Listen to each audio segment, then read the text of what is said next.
at the Coleman Crest Farm Legacy House, just enjoying a great time this evening, but I wanted to leave a message with you that I had on my mind. And, it was a life lesson that changed my life at an early age. And it happened because my father worked hard every single day. And one day he came home, he was so tired.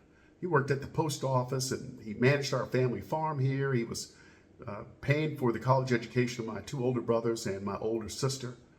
And he would work serving parties in the evening. He did everything he could to take care of us. He was just the ultimate alpha male. He got it done. And he's my hero. And he came home one day and he had all the groceries in the truck. And he pulled in and I said, "Hey, Daddy, how you doing?" I was always so happy to see him. He said, "How I'm doing?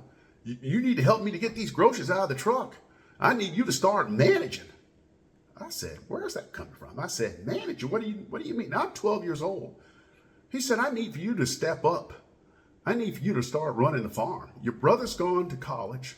Your sister's in college. Your mother, she's thinking about getting a master's degree at UK. I need somebody around here to manage. I cannot do it all by myself." I said, "What do you need me to do, Daddy?" He said, "What do you need me to do? You see, we've got pigs, cows, sheep, everything. We've got hay, we've got tobacco, we've got a big garden. You need to handle all of that and get that off me and make sure that everything is functioning profitably and successfully." And I said, "Well, Daddy, what am I going to get paid?" And that really got him. I mean, in that day and time in the 1960s, asking your father for pay, allowance. Look, anybody that's out there that's growing up on a farm, you understand that if children stop working on the farm, the farm could go into bankruptcy. And my father looked at me and with the most fierce frown said to me, "You're going to get the same thing I'm giving you right now, but you're going to start earning that." And I said, "What's that, Daddy?" He said, 3 hots and a flop.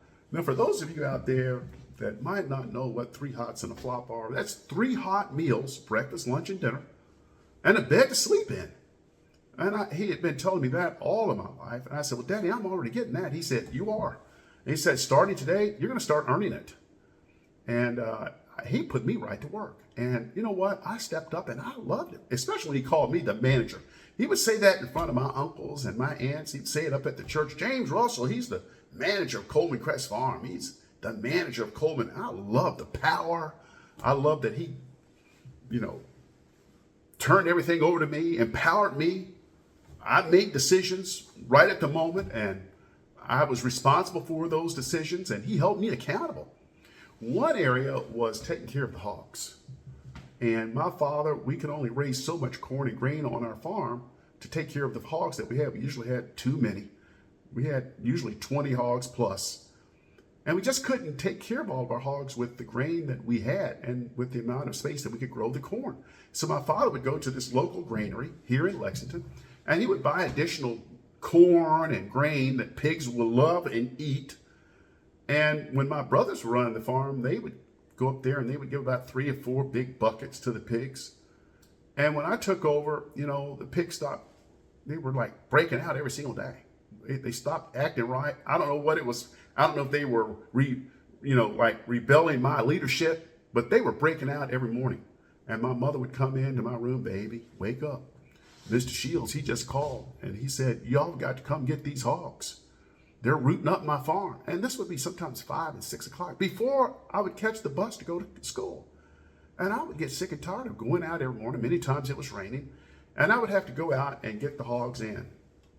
My dog Spot and he would help me to guide them in. And we would get them all locked up. And then I finally realized, you know what? Our hogs are hungry. So I took it from 3 buckets to about 9 a day. The hogs loved it. They stopped breaking out. I thought I'd solved a big problem since I was now the new manager of Coleman Crest Farm. My father came up to the pig pen one day, and this had been going on for about 2.5, 3 months. He said, "Look at yonder, these are the biggest hogs we've ever had." And he'd always start his complaints or performance improvement discussion with, a positive statement led by "but." Well, this time he said, "These hogs are the biggest hogs we've ever had." I said, I know, I'm doing my job. I'm doing my job, Daddy." He said, "I know you're doing your job, but you're going to break us." And I felt like, "Well, what do you mean on that?" He said, "We're going to stop buying all this corn." He said, in the past, I would stop at the granary maybe once a week You've got me stopping 2 and 3 times. And he said, we're not going to make enough profit on our pigs when we sell them with me buying up all this corn, and that's got to stop. I said, well, Daddy, if we don't give them this corn, which is what they want, or they're going to start breaking out. He said, you're just going to have to get up early and go get them. And I said, well, that's not fair. He said, life's not fair. I said, what else can we do? Why don't we just get rid of the pigs? It's not working. He said, you don't sell the goose that lays the golden egg. And what that means is you don't quit. You don't give up. You don't just say, well, that didn't work. Let me try something different. My father was a fixer, and he believed in re-engineering. Make things work without increasing cost, preferably with reducing cost, and coming up with new revenue streams to make things better. And he did. A couple of days went by. I'm up there to the barn feeding the pigs. They're back to 3 or 4 buckets. He said, I've got a solution. I said, what's that, Daddy? He said, I go to this restaurant while I'm on my mail route, and it's called Saratoga Restaurant. I said, what does that mean for the hogs? He said, well, just listen to me. I went in there yesterday, and the place stank like terrible. I went back in the kitchen, talked to the chef. I said, what is going on? I've never smelled it this bad. And they pointed right over there in the corner. Well, can't you see? We got these big barrels of slop. That's for you all that don't understand slop. Those are scraps, table scraps that you scrape off. You put in a big old barrel, and hopefully the city will come pick it up. And the chef said, well, it's all these barrels of slop, and we only get pick up once a week. And my father said, once a week? And he said, well, how much do they charge per barrel for them to haul it away? He said, $5 a barrel. My father said, $5 a barrel? He said, I've got a better idea. How about if my son and I pick it up every day, and you pay us the $5? The chef said, when can you start? And my father said, we'll start tomorrow. He came home, and that's what he told me about this big new plan that he worked out at the Saratoga restaurant. And I said, well, Daddy, how's this going to work? He said, well, we're going to start tomorrow. You're going to go with me to pick up the slop. When I get home, I'm going to change my clothes, get into farm wear.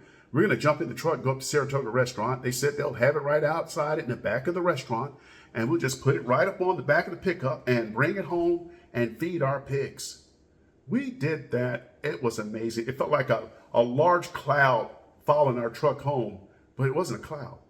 It was flies swarming everywhere, following us home. We got home and pushed that 2 or 3 barrels over into the field, and our hogs were talking in tongues. Our hogs were like, Shadrach, Meshach, Shadrach, Meshach. They were having seizures. They were, they loved it. I couldn't believe it. From that, we didn't have to buy any more feed because they loved the slop. The pigs loved the slop so much that they got bigger and bigger and bigger faster. I think our pigs had diabetes and hypertension from all the slop we were serving.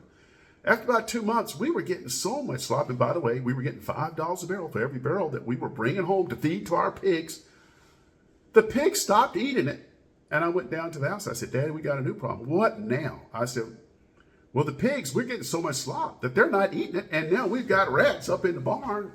And we got to tell the restaurant we can't take all this slop because our pigs won't. He said, first of all, we're never going to tell the restaurant that we're not going to take the slop.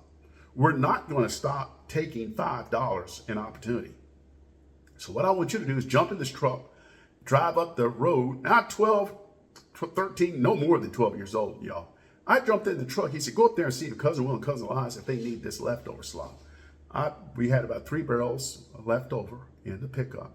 I jumped in the truck, went up to Cousin Will's, and I said, Cousin Will, who's sitting on the front porch, we got slop. Y'all got pigs. He said, what do you mean? I said, we're getting all this slop, and it's helping our hogs, and we were able to get rid of our feed bill. He said, how much y'all charging on this slop? I said, $5 a barrel. He said, we'll take it. How much do you have? I said, I've got 3 barrels. He said, bring me as much as we want. That'll cut out my feeding business too, and that's going to be a lot cheaper than me going out here buying all this corn. I couldn't believe it. Now we were making $5 for the first pickup. Our hogs, we eliminated the cost of the feed that we were buying, and we were getting an extra $5 for selling the excess slop. Now, the reason why this story is important is that my father was the engineer. He was better than Jack Welch. He knew how to transform a company. This is a Harvard business case study. It's about a CEO finding ways not to just lower costs, but eliminate costs in the current process, and finding 2 new revenue streams, and the product that you're producing is a higher quality and in more demand, and you're getting more revenue from that product.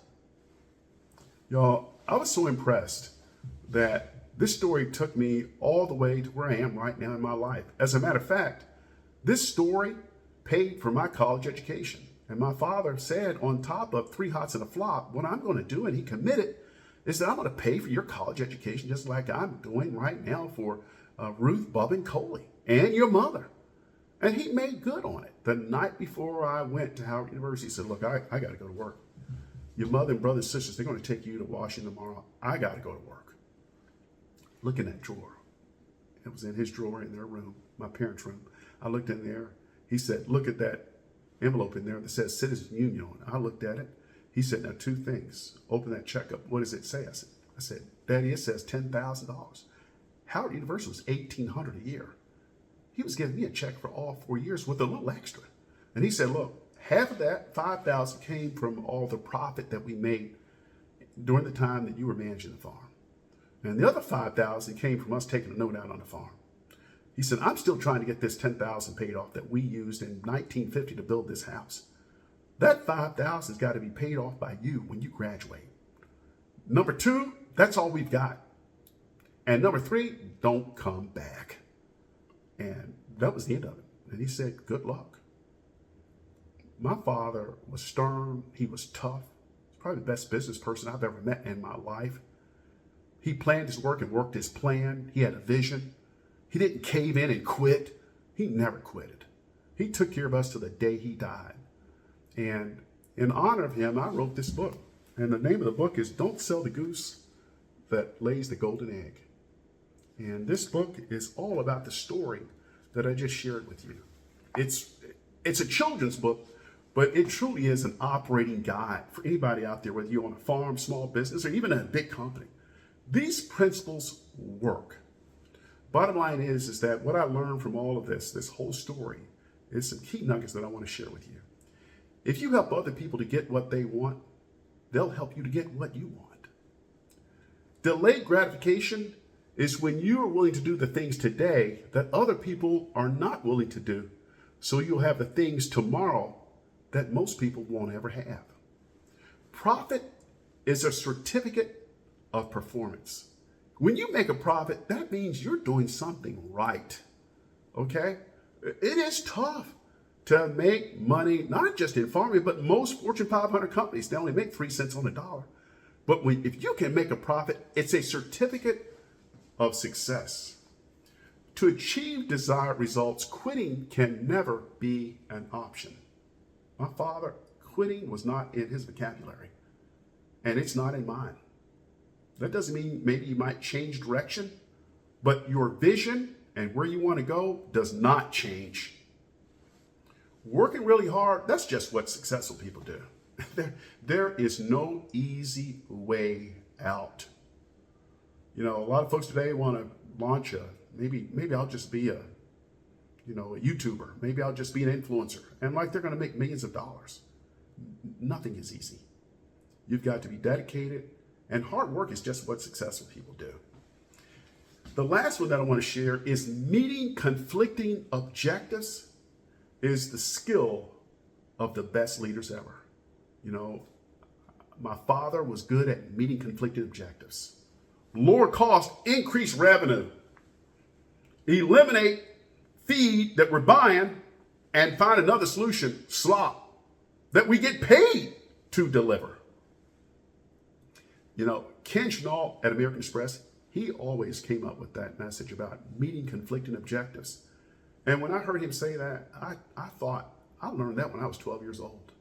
And that's what my father was all about. And that's what you've got to be about to have a successful business, is meeting conflicting objectives, finding a way to improve customer service while reducing the cost for customer service, finding a way to produce a better vegetable that's certified organic while reducing your cost to produce it. And so it's all about these nuggets that are going to make your overall business successful and will allow you to seize the moment and to capitalize on market opportunities. I wish you the best. Don't quit, and don't sell the goose that lays the golden egg.